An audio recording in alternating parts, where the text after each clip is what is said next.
If you're here, you're probably staring at your EinScan Rigil wondering why something isn't working the way it should.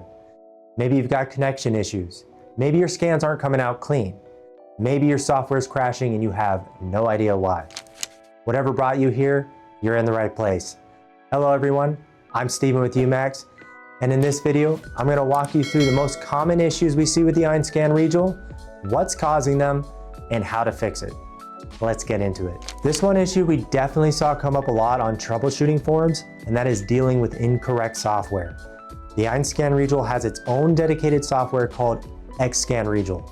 It is not XStar Hub, it is not EinScan SEV2, those are for completely different scanners. Always search specifically for EinScan Rigil, confirm the file name has Rigil in it, and confirm it's the latest version available from the official site. If you've installed the wrong software, go ahead and uninstall it, restart your PC, then download and install the correct version. Don't skip the restart. We'll put a link in the comments below to directly download the software from Shining3D's website.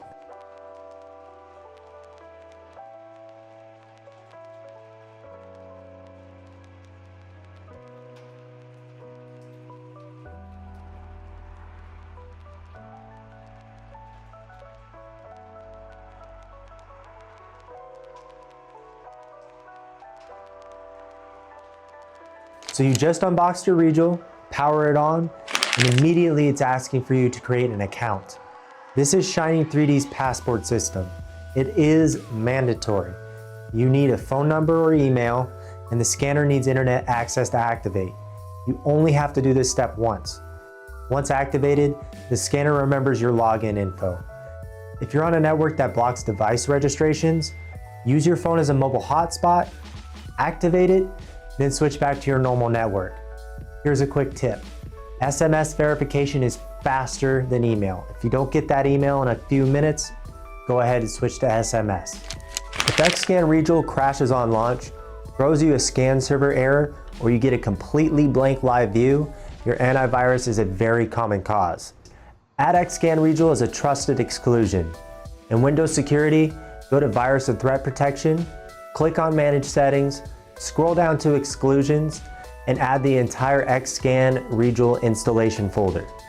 For third-party antivirus software like Norton, Kaspersky, McAfee, you're going to have to find your whitelist or trusted application section and add it there. If you're on a corporate machine using CrowdStrike or SentinelOne, you're going to have to get your IT to whitelist it. There's no workaround for that one.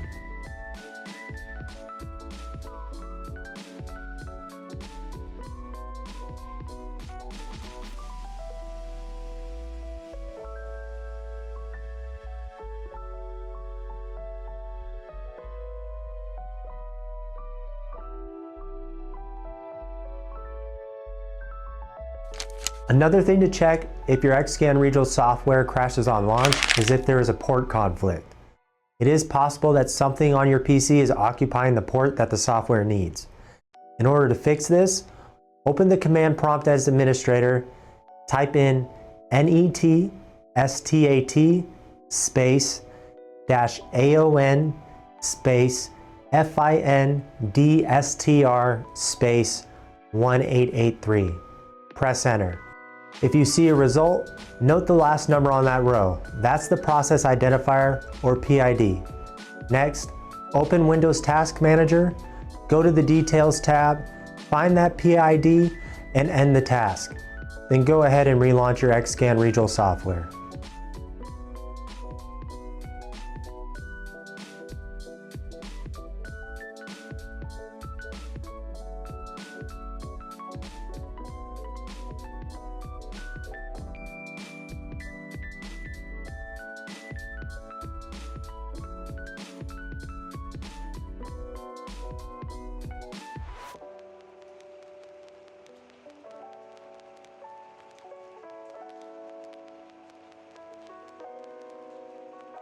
Before you start scanning, check your Rigil's firmware and software to make sure they're up to date. This one step fixes more issues than anything else. The version 1.2 update was a major release. Multi-project alignment and marker-free laser scanning was added to standalone mode. It increased the laser line count from 38 to 50.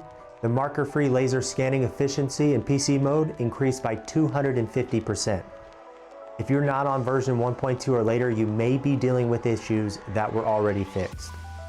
Now, you've got two things to update: scanner firmware and PC software. Make sure they both match. Update the scanner first. Connect to Wi-Fi, click on Settings, download the firmware update if available, and install it. Make sure both batteries are above 50% before you start. You don't want it to die mid-update. Then go to support.einscan.com and download the latest EinScan Rigil software, uninstall the old version, restart, and install the newest version. Remember, firmware first, then PC software. All right, hopefully that clears up whatever brought you here. If there's one thing to take away from this, before anything else, make sure to update your firmware and your PC software. That one step alone resolves most of the issues we've covered.